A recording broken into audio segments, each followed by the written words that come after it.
Jangankan kita menjadi king sama queen. Di rumah aja bang, kalau abang bertengkar sama istri, itu udah nggak nyaman. Kemarin paman datang, pamanku dari desa. Kan harusnya begitu. Iya. Ini diganti, pamanku dari MK.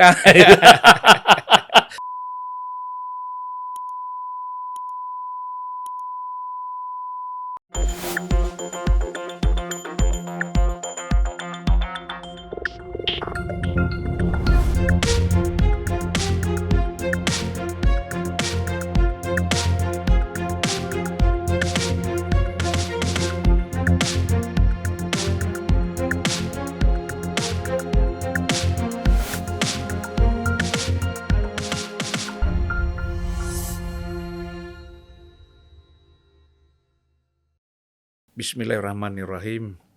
Assalamualaikum warahmatullahi wabarakatuh. Waalaikumsalam warahmatullahi Salam wabarakatuh. sejahtera buat kita semua. Amin. Selamat datang Gus Romi. Wah. Kita harus Apa kabar, panggil Bang? Gus, kenapa? Cucu pendiri NU. Siap. Ya kan? Benar ya? Betul. Kakek itu dulu pendiri NU kan? Iya, bersama Kiai Hashim kan dulu yang mendirikan Kiai Wahab Hasbullah, Iya. yang menjadi Rois Am yang Itu terlama Kalau setelah Kiai kakek itu Dari ibu. Dari ibu. Dari ya? ibu. Kalau bapak kan Profesor Dr. Kiai Haji Tolhah Mansur. Betul. Waduh, abang lupanya sudah selidikin kita ini. Bukan, nama itu kan sejak kita aktivis sudah populer. Oh, sudah. Sering kita undang-undang juga kalau ada acara di Betul, HMI betul. Karena beliau ketua cabang HMI Jogja waktu itu. Iya, sering kita ketemu lah, silaturahmi kan. Nah, jadi kalau NU itu sudah jadi HMI itu berat itu. Ini sekarang kan kalau kita lihat ketua umum sama sekjen PBNU itu HMI semua. aktivis HMI ya. Betul. Tapi kan substansinya tetap NU. Substansinya NU, betul. Syar'inya NU. Syar'inya Fikih-fikihnya yang beda. lah, itu NU cabang HMI lah gitu. Banyak ya. Jadi itulah. Jadi Mas Romi selamat datang ya. Kali kedua nih kita kembali, Ya Bang. kali kedua ke sini. Sebenarnya kita kepingin tiap minggu hadir. Karena kadang-kadang ada yang baru nonton Unpacking, dia komen lagi, kapan dong Mas Romi lagi? Padahal baru 2 hari yang lalu kan. Gitu, banyak penonton-penonton baru kita mempertanyakan. Gus Rom, ini kita kan melihat ya, bukan melihat lagi, sudah merasakan, sudah memikirkan ya situasi politik kita. Ya. Terutama setelah ada keputusan MK kemarin. Ya. Ya kan, yang membolehkan sebenarnya bukan dari aspek usia kan. Kalau usia kan udah selesai ya, tapi kepala daerah. Ya. Berarti kalau ada kepala daerah umurnya 22-23 tahun, kalau ada yang milih dia menjadi cawapres bisa kan? Atau capres ya kan? Ya, jadi di ketentuan undang-undang kan kalau kepala daerah itu untuk kabupaten kota minimal 25 tahun, gubernur minimal 30 tahun. Ya. Jadi dengan adanya putusan kemarin, kalau kita membaca apa adanya dari amar putusan, maka karena bunyi putusannya itu kan jelas-jelas sangat-sangat spesifik ya. Jadi menyatakan pasal sekian-sekian yang frasanya berbunyi berusia paling rendah 40 tahun, bertentangan dengan Undang-Undang Dasar Negara Republik Indonesia tahun 1945 dan tidak mempunyai kekuatan hukum mengikat sepanjang tidak dimaknai berusia paling rendah 40 tahun atau pernah sedang menduduki jabatan yang dipilih melalui pemilihan umum termasuk pemilihan kepala daerah. Nah, ini. Jadi bunyi pasal 169 menurut MK menjadi berusia paling rendah 40 tahun atau pernah sedang menduduki jabatan yang dipilih melalui pemilihan umum termasuk pemilihan kepala daerah. Ini ada beberapa konsekuensi, Bang. Yeah. Pertama, berarti dengan syarat undang-undang hari ini seorang kepala daerah kabupaten kota itu minimal 25 tahun, berarti kita bisa memiliki presiden usia 25 tahun. Kalau gubernur 5 tahun sesudahnya, 30 tahun. Yeah. Gitu. Jadi dengan adanya putusan ini berarti kita bisa memiliki seorang presiden yang pernah menjadi atau sedang menjadi wali kota meskipun 1 hari. Ya, baru dilantik hari ini, besok dia maju capres. negara ini harus menerima berdasarkan putusan ini. Iya, udah memenuhi syarat. Sudah memenuhi syarat. Bahkan kita harus bisa menerima seorang yang baru terpilih menjadi anggota DPRD di mana usia minimalnya 21 tahun menurut undang-undang yang kita buat di DPR kita, itu baru terpilih 1 hari itu sudah bisa diterima, harus bisa diterima berdasarkan putusan ini untuk menjadi seorang calon presiden. Nah, ada persoalan di sana karena kemudian argumentasi-argumentasi yang dicantumkan oleh mahkamah di dalam pertimbangan hukumnya menjadi contradictio inter minnis. Karena ketika mereka mencoba untuk memberikan ruang terbuka agar generasi muda ini tidak dibatasi oleh batasan-batasan yang bukan usia, dengan alasan bahwa dia sudah elected, maka menjadi persoalan mahkamah ini menyamakan seorang yang pernah menjadi anggota DPRD tingkat kota, katakanlah Kabupaten Tanah Tidung yang hanya 22.000 pemilihnya, yang terpilih dengan hanya 300 suara, itu boleh menjadi calon presiden atau wakil presiden. Ini persoalan serius menurut saya. Karena dia jelas sama sekali belum teruji untuk menjadi seorang penyelenggara negara yang memiliki 514 kabupaten kota. Karena dia hanya 300 suara, itu sudah bisa terpilih menjadi anggota DPRD di Kabupaten Tanah Tidung, Provinsi Kalimantan Utara. Yang kedua, kita lihat proses hukumnya itu sendiri. Prof. Saldi Isra dan Pak Arief Hidayat menyampaikan secara terbuka dissenting opinion-nya. Tapi ada 2 hakim yang concurring opinion. Jadi ada 4 hakim yang dissenting, artinya tidak setuju dari 9. Kemudian ada 2 hakim yang concurring, yang memiliki alasan berbeda. Nah, alasan berbeda mereka itu, mereka menyetujui hanya yang pernah menjadi gubernur.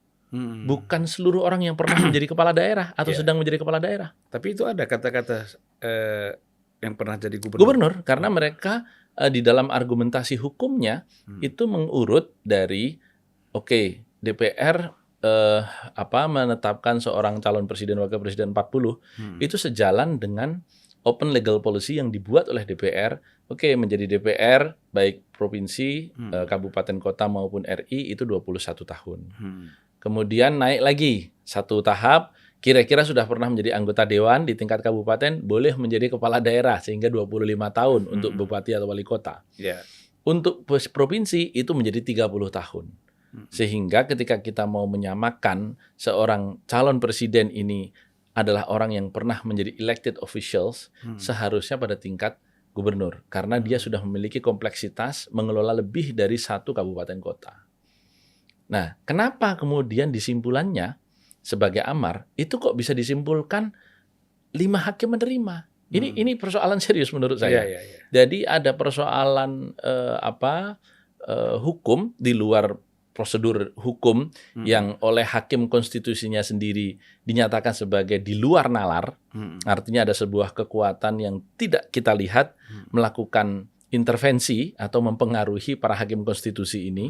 Bahkan secara eksplisit Prof. Saldi mengatakan sekelebat, dan itu terjadi setelah Pak Anwar Usman mengikuti proses persidangan. Yang kedua yang disoalkan Pak Anwar Usman selaku ketua MK itu memiliki hubungan langsung dengan orang yang namanya disebut oleh pemohon. Ya, karena pemohon ini kan salah satunya mendalilkan dalam posisinya agar memenuhi legal standing bahwa dia pengagum Gibran. Nah, kita tahu persis bahwa Gibran ini adalah keponakan dari Pak Anwar Usman. Sehingga memang secara prosedur etika yang seharusnya dijunjung oleh hakim Mahkamah Konstitusi secara nyata diungkap oleh hakim Mahkamah Konstitusi sendiri. Jadi terkesan ada nepotisme ya. Terkesan ada nepotisme atau bukan terkesan. Malah memang sudah dinyatakan langsung oleh Pak Saldi Isra sebagai ada persoalan serius di situ. Dengan bahasa sesuatu yang di luar nalar. Dengan bahasa sekelebat. Jadi putusan itu berubah hanya dalam kurun waktu sangat pendek. Itu dari sisi prosedur, dari sisi proses. Dari sisi konten, tadi yang saya katakan pertama, concurring opinion ini gimana kok bisa dimasukkan sebagai amar putusan? Kalau concurring opinionnya bicara gubernur, kenapa generalisasinya kemudian menjadi kepala daerah? Padahal syarat menjadi gubernur itu jelas-jelas 30 tahun pernah memerintah sebuah wilayah yang lebih dari satu kabupaten kota. Jelas-jelas beda dong dengan kepala daerah yang hanya satu kabupaten kota. Jadi dari segi logiknya itu nggak ketemu ya? Iya, artinya kalau kita berbicara hadis, matan atau isinya ini bermasalah. Iya. Penyimpulannya itu berbeda dengan pertimbangan hukumnya dari hakim-hakim yang melakukan concurring opinion. Itu dari kontennya, dari sisi konten. Yang kedua, ini menegaskan putusan yang sebelumnya, yang dibacakan sebelum makan siang. Kan yang dibacakan sebagai putusan dari 7 gugatan yang dibacakan putusannya kemarin hari Senin, itu 3 dibacakan sebelum makan siang, 4 dibacakan setelah makan siang. Yang 3 ini ditolak. Kalau kita melihat logika pertimbangan hukum yang dilakukan oleh mahkamah, itu sangat clear. Bukan hanya sekedar sangat clear, menurut saya sangat imparsial. Ya, karena di situ mahkamah melihat ini sebuah open legal policy soal usia, dan itu diangkat lagi sebagai sebuah pertimbangan pada paruh setelah makan siang. Tetapi ketika berbicara dan yang kedua, ketika berbicara tentang siapa yang mengambil keputusan, Pak Anwar Usman tidak terlibat. 8 orang saja, dan itu bahagian dari konsistensi Pak Anwar untuk tidak terlibat di dalam proses-proses pengambilan keputusan yang berpotensi konflik of interest. Tetapi kenapa kemudian di 4 putusan selanjutnya di situ Pak Anwar turun langsung? Jadi ini yang kemudian menjadi complicated karena bahasa putusan Mahkamah Konstitusi di dalam Undang-Undang Dasar kita itu final dan mengikat. Ya, ketika disebut sebagai final dan mengikat, ibaratnya mutusin apapun itu pokoknya, pokoknya seluruh warga harus ikut, kan begitu. Lah, kita harus memiliki mekanisme dong. Kalau kemudian putusan itu secara prosedur cacat, ya ada bahasa yang di luar nalar tadi, kemudian secara konten bermasalah, penyimpulan amarnya itu ultra petita, melampaui hasil pertimbangan hukum dari seluruh anggota hakim, termasuk yang 2 tadi itu. Nah, ini harus ada challenge terhadap hal ini, dan saya kira challenge-nya adalah putusan Mahkamah Konstitusi ini nantinya akan dituangkan menjadi perubahan PKPU, peraturan KPU. Nah, perubahan PKPU ini harus dikonsultasikan ke Komisi 2. Nah, Komisi 2 DPR inilah tempat untuk men-challenge putusan itu. Karena apapun yang di-challenge adalah produk dari Komisi 2 juga. Undang-undang yang diputuskan oleh Komisi 2 yang disahkan oleh paripurna DPR. Jadi perjalanan untuk menuju katakanlah Gibran menjadi calon presiden atau wakil presiden itu masih ada halang rintang. Kalau saya sampaikan karena ini yang nyata-nyata memang soal Gibran, kita nggak bicara yang lain gitu ya. Itu masih ada halang rintang. Halang rintang pertama terkait dengan cacat prosedur, ya, yang secara cacat etika, etika yang disampaikan sendiri oleh Hakim MK. Kemudian yang kedua terkait dengan persoalan konten, di mana atau amar putusan, di mana penyimpulannya itu berbeda dengan pertimbangan hukumnya. Jadi ibaratnya abang menyampaikan saya mau pergi ke ibu kota Indonesia, nah, dari Jogja, ternyata berangkatnya ke Surabaya. Itu kan aneh begitu ya, tidak ke Jakarta gitu. Jadi kira-kira gambarannya yang paling sederhana begitu. Saya mau pergi kemana? Ke ibu kota dulu. Tiba-tiba abang berangkat, loh kok ke Surabaya? Nah ini kan penyimpulan yang tidak masuk akal, karena ini yang terjadi di MK ini. Jadi 4 hakim menolak, 2 hakim concurring menyampaikan alasan yang berbeda, tetapi kemudian yang 2 ini dimasukkan ke golongan 3 yang setuju, tidak dimasukkan kepada golongan yang menolak. Nah, ini persoalan serius yang saya kira di DPR ini harus di-challenge, dan juga saya kira pakar-pakar tata negara seharusnya men-challenge hal ini, karena apapun MK ini adalah lembaga yang isinya masih manusia. Sebagai manusia mereka mengambil keputusan tidak di ruang hampa. Bahkan nyata-nyata bahwa hal ini diputuskan di dalam sebuah lembaga yang ketuanya adalah paman dari orang yang terlibat namanya di dalam permohonan, yaitu Gibran. Begitu. Nah, jadi kalau kita lihat tadi kan berarti kan ini masih panjang ya. Masih panjang. Kalau kita bicara DPR tadi. Nah, waktu kan tinggal sedikit. Pendaftaran 19 sampai 25 Oktober. Sampai 25. Berarti DPR kapan lagi mau sidang? DPR itu baru bersidang tanggal 1 November karena mereka masih reses sekarang ini. Nah, ini akan menjadi persoalan karena kalau KPU konsultasi dengan Komisi 2 pasti akan dilakukan dan Komisi 2 pasti akan segera kembali dari resesnya karena memang ini berhadapan dengan tanggal pendaftaran. Dan di situ tidak tercapai kata sepakat dengan Komisi 2 tentang pemaknaan hasil putusan MK ini. Kemudian KPU tetap berjalan terus dengan alasan bahwa kami wajibnya konsultasi, bukan mendapat persetujuan misalnya. Komisi 2 atau siapapun warga negara bisa juga melakukan JR, judicial review terhadap PKPU perubahan itu. Kemana? Ke Mahkamah Agung. Gitu. Yang bisa saja diputuskan oleh Mahkamah Agung mengingat kebutuhan waktunya yang begitu pendek dalam bulan-bulan sebelum pengambilan keputusan. Dan kalau kemudian Mahkamah Agung itu mengambil keputusan menyatakan PKPU itu tidak sah, maka kalau Pak Prabowo tetap mengambil Gibran sebagai calon wakil presidennya, potensial di tengah jalan digugurkan. Pak Prabowo juga tidak sah. Itulah maka saya katakan didiskualifikasi secara hukum, itu bisa saja terjadi. Jadi halang rintang ini saya istilahkan masih dua, yaitu hasil konsultasi dengan Komisi 2 yang harus dilakukan dalam waktu dekat. Yang kedua adalah kalau tidak ada kemudian yang melakukan JR, dan saya hampir yakin pasti ada. Mengingat banyak, bukan hanya ada, ya karena reaksi negatif yang muncul di dunia maya ini, Bang. Jujur saya belum melihat ada reaksi positifnya, ya. Baik di postingan Gibran di akun pribadinya yang mengangkat soal kebaharuan kota yang dia pimpin, ya kan, ikon-ikon baru yang bisa dikunjungi gitu. Ternyata komentarnya semua tentang ini, Bang. 99% negatif. Ya, dengan berbagai bahasa tentu, mulai dari yang bahasa sinis, bahasa sarkas, sampai yang masih simpatik tetapi juga tetap persuasif mengajak, jangan begitulah Mas, jagalah Bapak, dan seterusnya gitu. Jadi intinya semuanya negatif. Negatif itu artinya against putusan Mahkamah Konstitusi.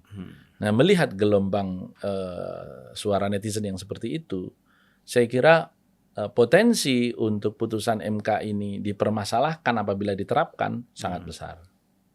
Sangat besar. Ya, tapi kan ini persoalannya ya, kelompok die-hard yang menolak putusan MK itu juga cukup besar. Kemudian kelompok die-hard yang mendukung putusan ini juga cukup besar, kan gitu. Besaran yang menolak sih, Bang. Besaran yang menolak. Kan sebenarnya gelombangnya bisa dilihat dari komentar itu, karena komentar itu pasti bukan bot. Komentar itu sehebat-hebat buzzer, katakanlah ya, tidak akan sebanyak itu. Karena kan itu muncul di semua lini medsos, di Twitter, meme-meme anak-anak muda yang bikin-bikin menjadi lucu-lucu begitu ya. Terus kemudian di akunnya Mas Gibran sendiri, di komentar-komentar semua berita, itu kan tidak mungkin semua dilakukan oleh buzzer. Pasti ini kan gelombang publik.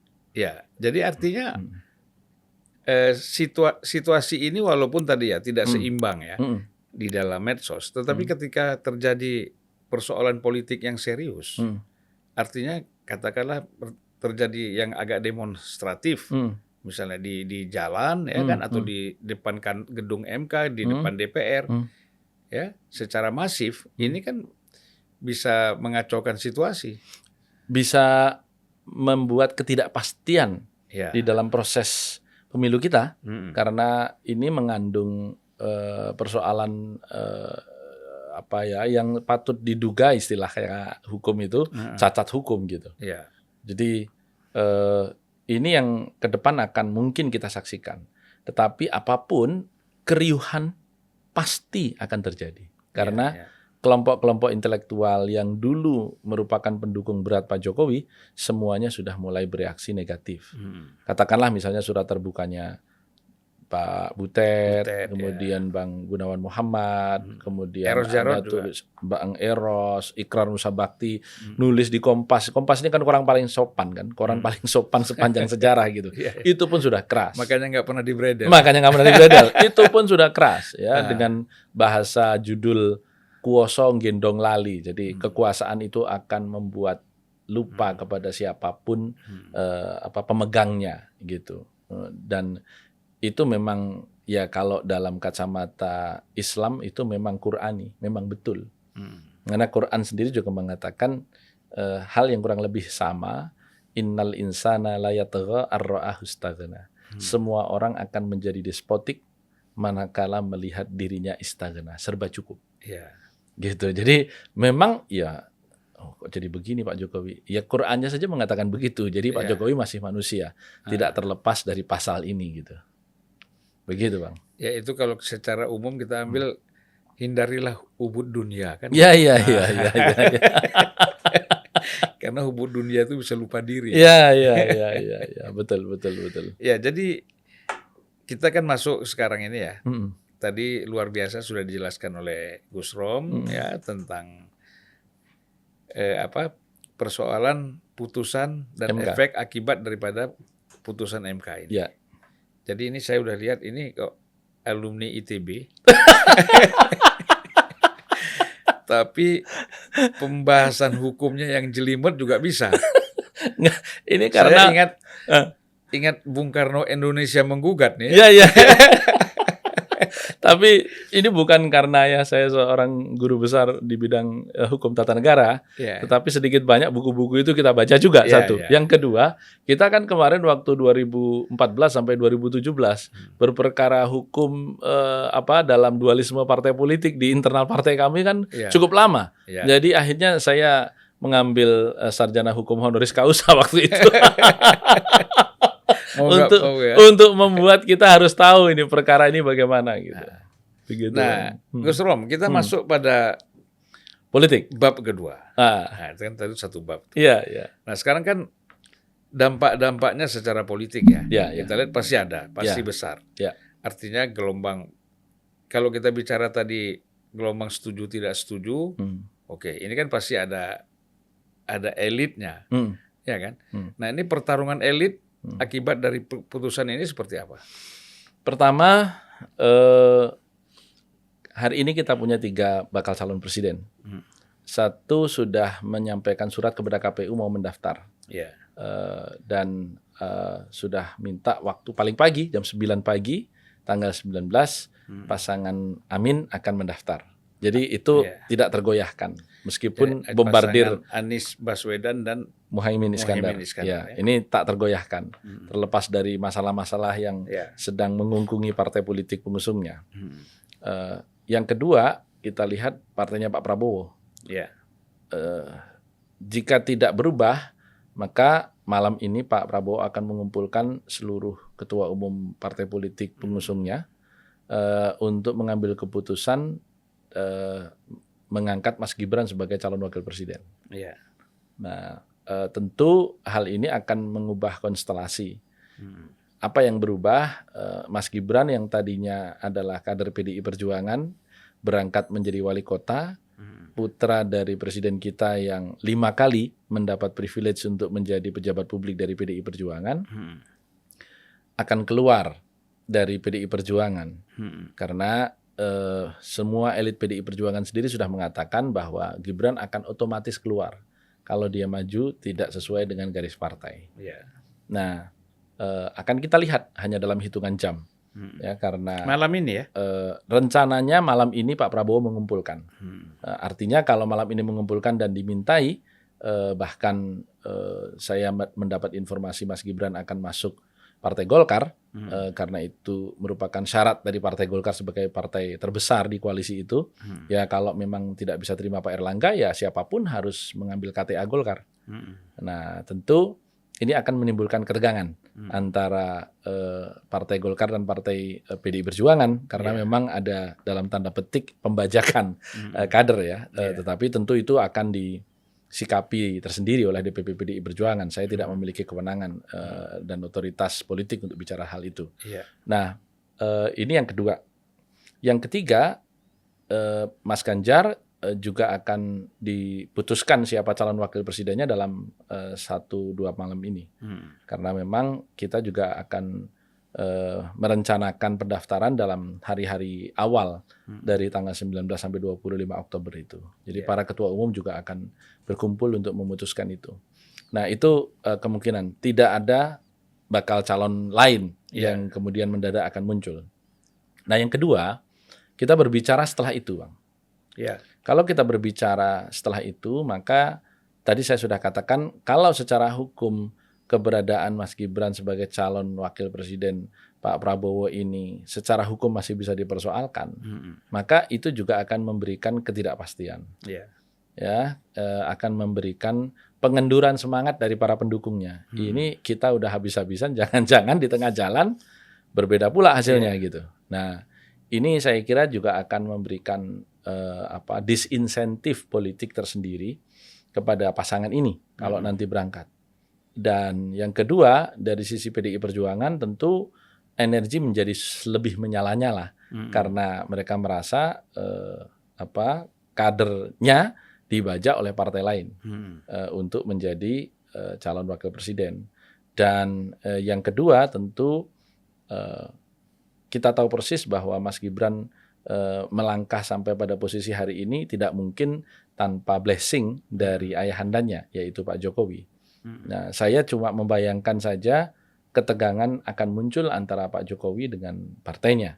Katakanlah Pak Jokowi tetap mengambil posisi netral, ya, meneruskan tradisi presiden sebelumnya, Pak SBY yang tetap mengambil posisi netral, tidak ingin menyampaikan secara terbuka saya mendukung A atau mendukung B, meskipun itu boleh. Ya, di dalam demokrasi kita tahu persis juga Obama juga secara terbuka memberikan dukungan misalnya kepada Joe Biden dan seterusnya.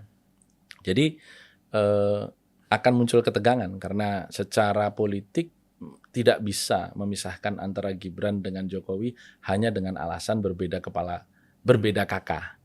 Nah gitu. Jadi ini saya kira akan muncul. Nah saya khawatir ini nanti akan terrefleksikan menjadi ketegangan di tingkat parlemen antara DPR dengan pemerintah. Begitu. Itu yang saya prediksikan akan sangat mungkin terjadi dalam 4 bulan ke depan. Dan podcast ini akan menjadi ramai, Bang, kalau itu terjadi karena bisa jadi akan menjadi banyak hal yang muncul begitu. Jadi sebenarnya kalau bisa saja kan bukan hanya pemerintah dengan DPR, internal DPR-nya juga bisa jadi kacau. Itu dia makanya. Artinya ketika berbicara DPR dengan pemerintah atau DPR versus pemerintah, karena di DPR juga multifraksi, maka fraksi-fraksi di sana kan pasti akan mengelompok. Mana yang pro, mana yang kontra dengan pemerintah. Begitu. Bisa jadi yang semula koalisi atau pro dengan pemerintah dan selama ini berdiam diri, menahan diri melihat kesalahan-kesalahan yang dilakukan oleh pemerintah, sudah nggak ada gunanya lagi lah kita menahan diri, berdiam diri. Lepas sajalah, kira-kira begitu. Yang jelas lepas tuh PDIP udah pasti. Secara logika demikian. Ya kan? Di samping memang partai oposisi yang selama ini sudah ada. Nah, selain itu kan tinggal PKS. Ya, PKS. Karena kan ini udah bergeser. Ya. Demokrat sudah bergeser. Sudah bergeser. Petanya mungkin kalau secara logika politik itu akan menjadi partai-partai non pengusung Prabowo yang mana di situ ada putranya Pak Jokowi versus partai-partai yang tidak mengusung Pak Prabowo. Jadi di situ ada PDI Perjuangan, ada P3, ada PKB, ada PKS, ada Nasdem. Nah, tinggal apakah memang para pimpinan partai di sini akan duduk bersama untuk melakukan sinergi atau mereka akan tetap berjalan masing-masing sampai dengan 14 Februari pemilu nanti. Iya. Dan itu problemnya tidak sederhana ya. Tidak sederhana karena egosentrisme pemimpin juga ada. Yang kedua, kepentingan-kepentingan mereka juga tidak mungkin berdiri di ruang hampa.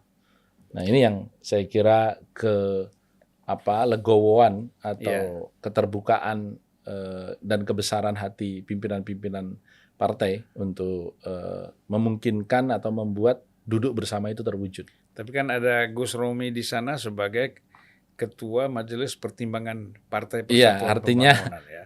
Romi kan satu saja dari sekian banyak pimpinan ya.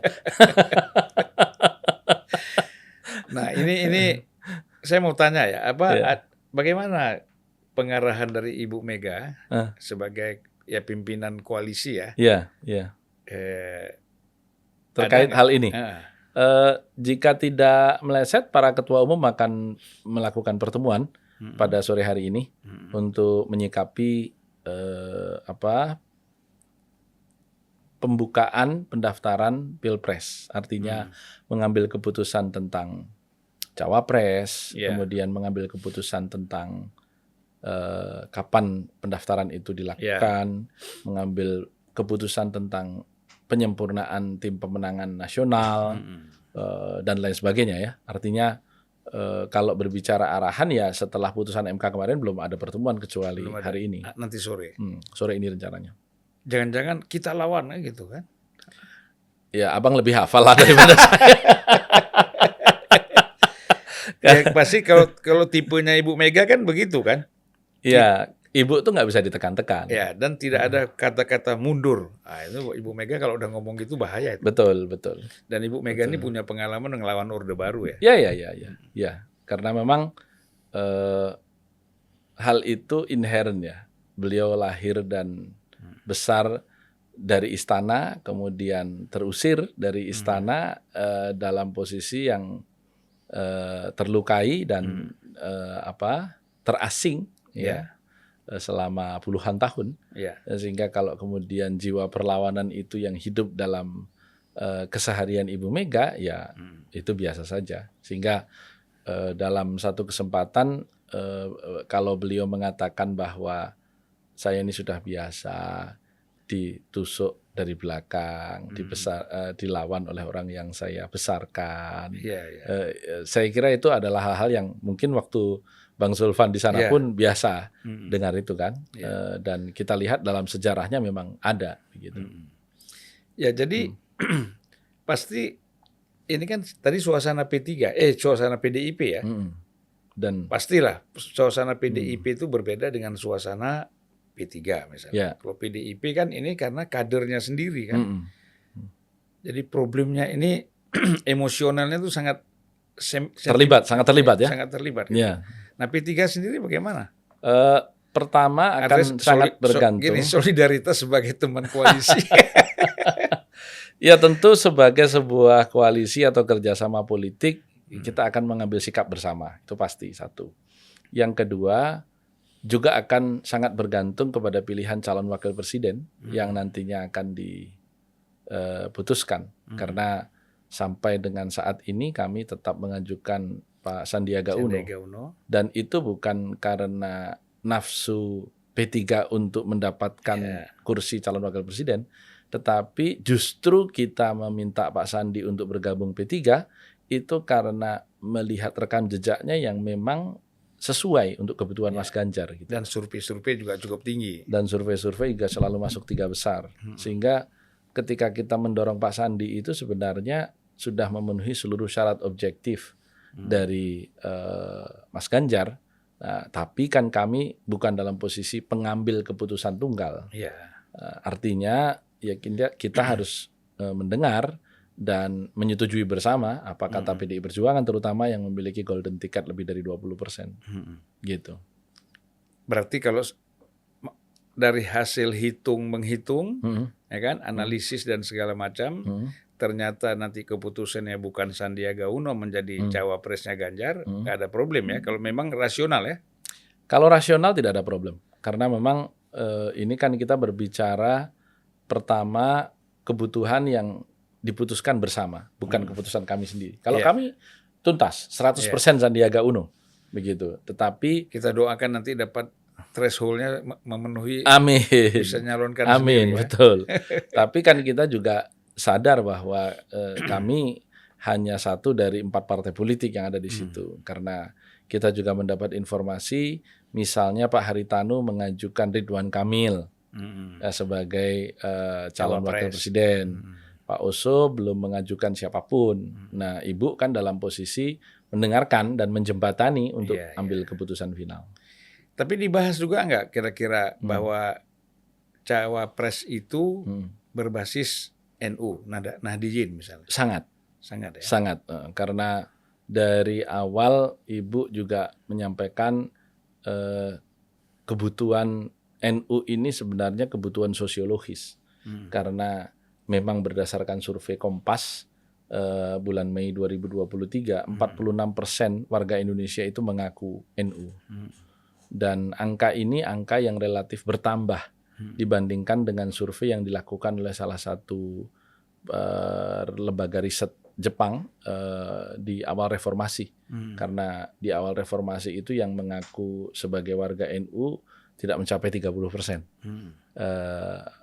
Seingat saya lembaga itu Nomura Institute yang pernah saya baca. Ya, artinya dia lembaga perbankan, tetapi kan biasa ya sebagai sebuah lembaga riset dia kan pasti biasa mereka lebih lengkap. Karena kan? Duitnya lebih banyak Bang untuk melakukan riset gitu. Jadi lebih detail begitu. Data kita di kartu kredit bank itu kan lebih lengkap dari Dukcapil. Lebih detail mereka. Lebih detail. Kan? Nah, itulah kenapa saya katakan artinya ada kecenderungan bahwa orang Indonesia yang merasa nyaman dengan cara beragama NU itu semakin besar. Sehingga mereka menyatakan saya ini orang NU. Sehingga memang kalau Bu Mega berpandangan harus merupakan seseorang yang bisa mewakili NU, itu bukan hal yang aneh, bukan hal yang berlebihan, malah memang sudah seharusnya begitu. Tapi kan begini Gus, dari segi pengalaman ya. Ketika Ibu Mega berpasangan dengan almarhum Ki Hasyim. Kemudian Pak Wiranto berpasangan dengan Gus Solah misalnya. Ini kan suara NU terpecah. Dan ada lagi Pak Hamzah. Yang juga sama-sama orang NU. Ya, Pak Hamzah dengan Pak itu kan Agung Gumelar. Nah, SBY ngambil lagi yang namanya Yusuf Kalla. Itu juga orang NU juga, Mustasyar Pengurus Besar NU, betul. Iya kan? Nah, ini kalau terpecah-pecah begini kan agak susah ya. Ya, agak susah. Nah, sekarang pun sebenarnya kan Pak Anies Baswedan mengambil Caimin, itu jelas-jelas orang NU. Ya, kalau kemudian Prabowo ngambil Gibran, ya nggak ada bau NU-nya. Ya, maka pecahannya menjadi lebih sedikit kalau Ibu mengambil orang NU sebenarnya. Karena dan pasti lebih besar itu. Pasti lebih besar. Nah, lebih besar pecahannya itu. Karena apa? Karena meskipun Caimin secara genetik adalah orang NU, bahkan dengan saya masih saudara sepupu, jadi tidak jauh gitu. Kita satu keluarga, satu rumpun gitu ya. Yang kedua, partainya juga merupakan partai yang kedua dilahirkan oleh Nahdlatul Ulama setelah P3. Secara politik dia bisa mengklaim sepenuhnya ke-NU-annya, tetapi tidak kemudian orang NU itu semua milih Caimin begitu. Kalau bahasanya Gus Yahya, Ketua Umum PBNU sekarang, saya NU, saya bukan PKB gitu. Gitu. Jadi ini kan tinggal dihitung berapa banyak. Kalau memang survei itu kita anggap representasi populasi, Kompas mengatakan 46% warga NU yang ada di Indonesia ini, PKB 9%, ya, P3 5%, ya, sehingga masih banyak warga NU yang ada di tempat lain sebenarnya. Nah, Golkar misalnya, pasti, banyak sekali kader NU di ada Golkar. Nusron, ya, waktu itu almarhum Selamat Effendi Yusuf misalnya. Jadi lebih banyak orang NU yang ada di partai lain sebenarnya dibanding dengan jangan yang lupa ada kita di P3 sebutkan dan juga PKB. Ada Gus Coy juga itu di Nasdem. Nah, di Nasdem ada Gus Coy. Jadi memang lebih banyak orang NU yang ada di partai lain, meskipun yang di situ terkumpul, terkonsentrasi ya di P3 dan PKB gitu. Sehingga kalau Bu Mega sekarang mengambil orang NU atau representasi NU, saya kira akan mendapat pecahan yang paling besar. Apalagi ini kan bicara figur agama ya. Betul. Pasti itu lebih besar pengaruhnya. Betul. Gitu kan. Betul. Kalau Caimin kan dilihat dari segi politiknya saja. Ya, dari politiknya. Ya mudah-mudahan lah. Memang kita mendoakan PDIP ini mengambil dari NU ya. Amin.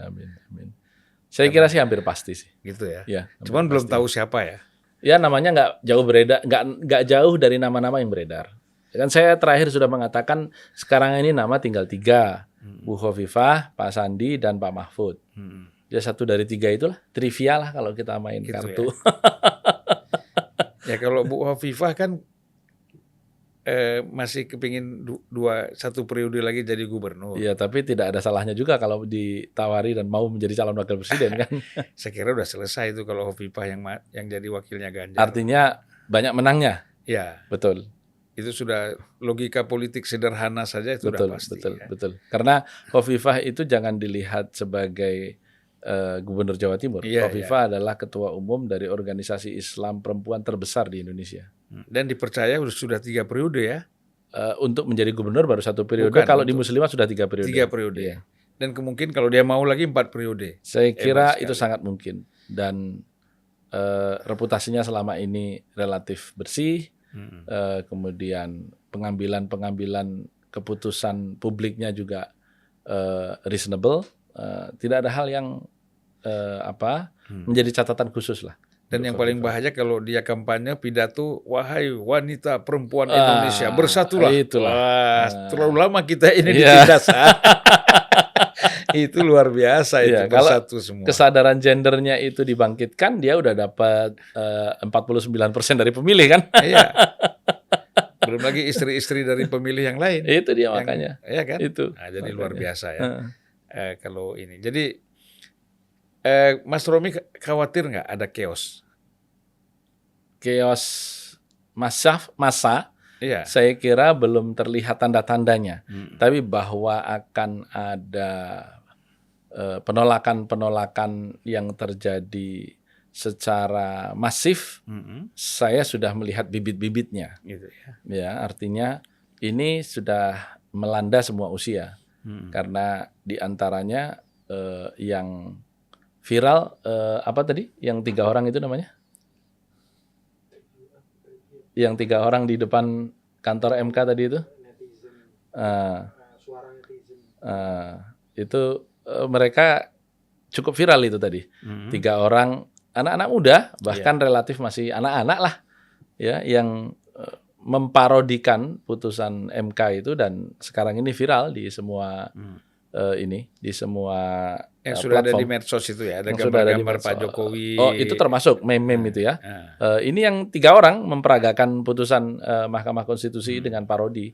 Dan ini anak-anak muda loh. Anak-anak sangat remaja lah, bukan hanya muda ya, remaja. Apa namanya? Trio netizen. Trio netizen.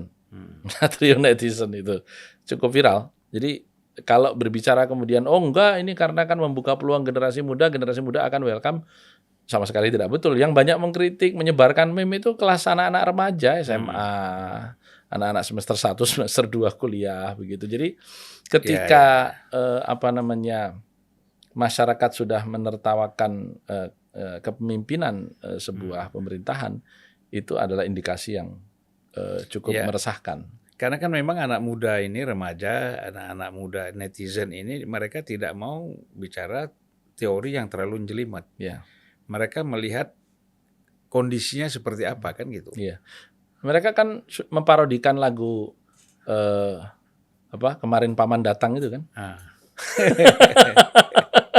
Jadi, coba Bang lihat itu. Jadi saya tadi, wah, ini kreatif juga itu. Kemarin Paman Datang, pamanku dari MK gitu. Jadi bukan dari desa. Lagu kan? Lagu anak-anak itu. Iya, rambutan. Iya. Jadi itu mereka parodikan gitu loh. Artinya itu kan lagunya Kemarin Ku Pergi Bersama Paman. Bukan. Bukan. Kemarin Paman Datang, pamanku dari desa. Kan harusnya begitu. Iya. Ini diganti pamanku dari MK. Ini artinya ketika anak-anak muda saja sudah mengkritik seperti itu, memparodikan hal itu. Ini sebuah keputusan yang bisa mengubah wajah kepemimpinan nasional ke depan. Terus kemudian diiringi dengan BEM seluruh Indonesia yang akan turun ke jalan dan lain sebagainya. Sangat mungkin ini akan bergulir. Itu satu.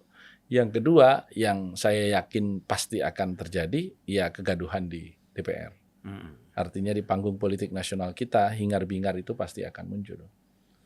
Karena memang tadi ada persoalan dalam proses pengambilan keputusan di Mahkamah Konstitusi dan di dalam konten keputusan atau amar putusan Mahkamah Konstitusi. Ya, jadi memang kalau kita lihat ini kan nanti tadi kan Mas Romi bilang ini persoalan PDI sama Golkar. Kalau seandainya Gibran betul-betul masuk Golkar kan gitu. Gitu. Nah, kemudian ada lagi problem antara Pak Jokowi dengan PDIP. Ya. Iya kan? Bahkan di sini kita sebutlah Bu Mega misalnya sebagai 2 kingmaker ya. Queen and King ini kan. Ini kan ada problem tersendiri nih. Secara psikologis ya, politik. Dan Pak Jokowi pasti sudah tidak merasa nyaman lah di PDIP. Oleh karena itu mungkin dia tidak masuk partai politik, tetapi sikap politiknya itu nanti pasti bisa berbeda dengan PDIP. Walaupun tidak dinyatakan ya. Bagaimana Mas Romi lihat? Kalau saya melihatnya sederhana, jangankan kita menjadi king sama queen. Di rumah aja Bang, kalau abang bertengkar sama istri, itu udah nggak nyaman. Iya. Ini satu rumah, Iya. apalagi ini dalam satu pemerintahan.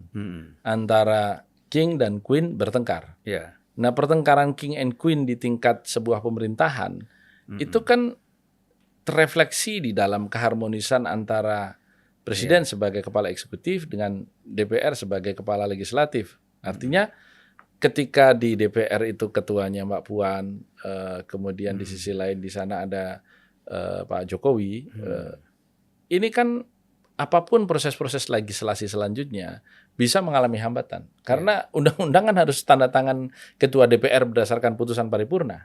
Ada Caimin juga wakil ketua DPR ya? Ada Caimin juga sebagai wakil ketua DPR. Jadi bisa banyak ini muncul ketegangan-ketegangan dan persoalan-persoalan yang jangan-jangan kemarin sudah disetujui pun atau paling tidak takrir kalau orang bilang di dalam agama Islam itu dibiarkan.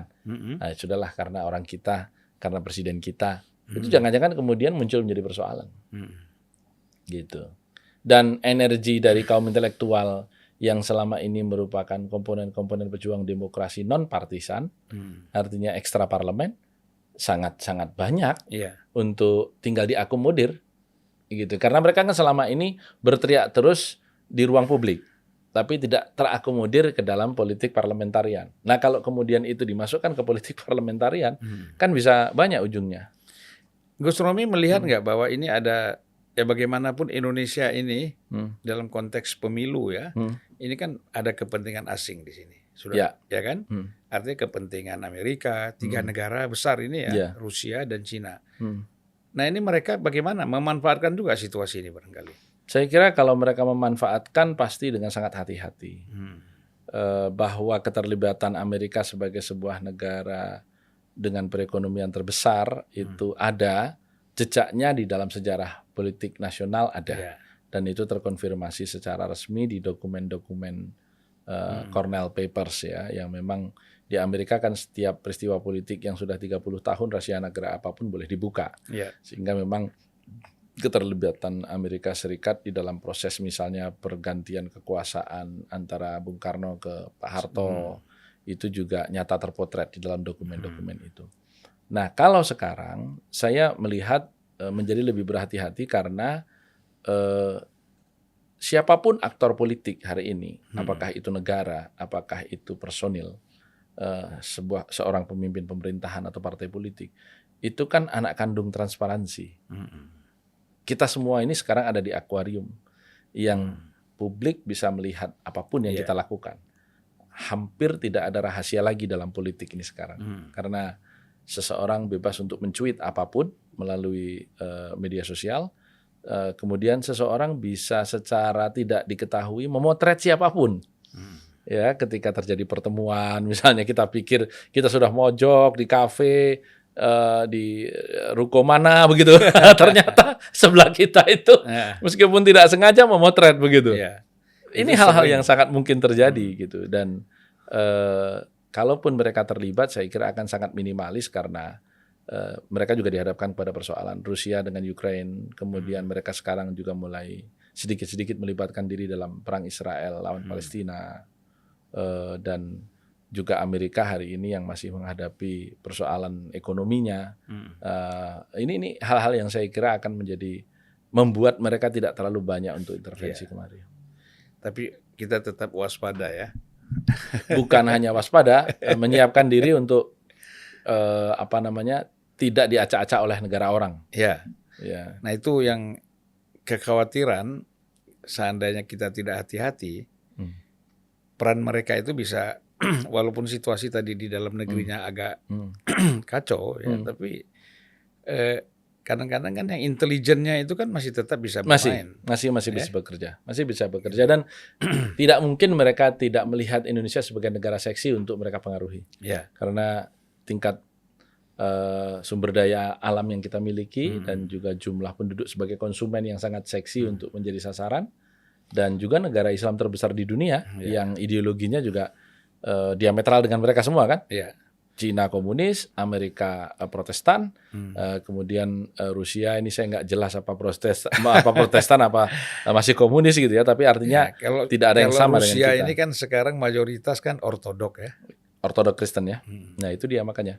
Jadi artinya berbeda gitu dengan Indonesia. Secara geopolitik mereka merasa perlu untuk mengendalikan Indonesia atau bersahabat dengan siapapun pemimpinnya, itu hal yang wajar. Iya. Dan kita mengharapkan tidak ada chaos ya. Saya kira sih kalau chaos bangsa ini sudah cukup banyak belajar. Tahun 98 itu chaos sudah terbukti, diantaranya ada andil aparatur negara di sana. Yang kita tahu sama-sama lah. Artinya kalau tanpa ada keterlibatan aparatur negara, saya kok tidak yakin akan ada chaos. Karena bangsa ini bangsa yang sebenarnya pemaaf, Bang. Ya jadi kalau chaos itu kan, kalau Ibu Mega tidak mau ada chaos, Pak Jokowi tidak mau ada chaos, Pak Prabowo tidak mau ada chaos, tiga figur ini saya kira nggak ada itu chaos. Siapa lagi yang bisa menciptakan chaos itu kan? Ya kalau katakanlah sponsor Pak Anies ya Surya Paloh.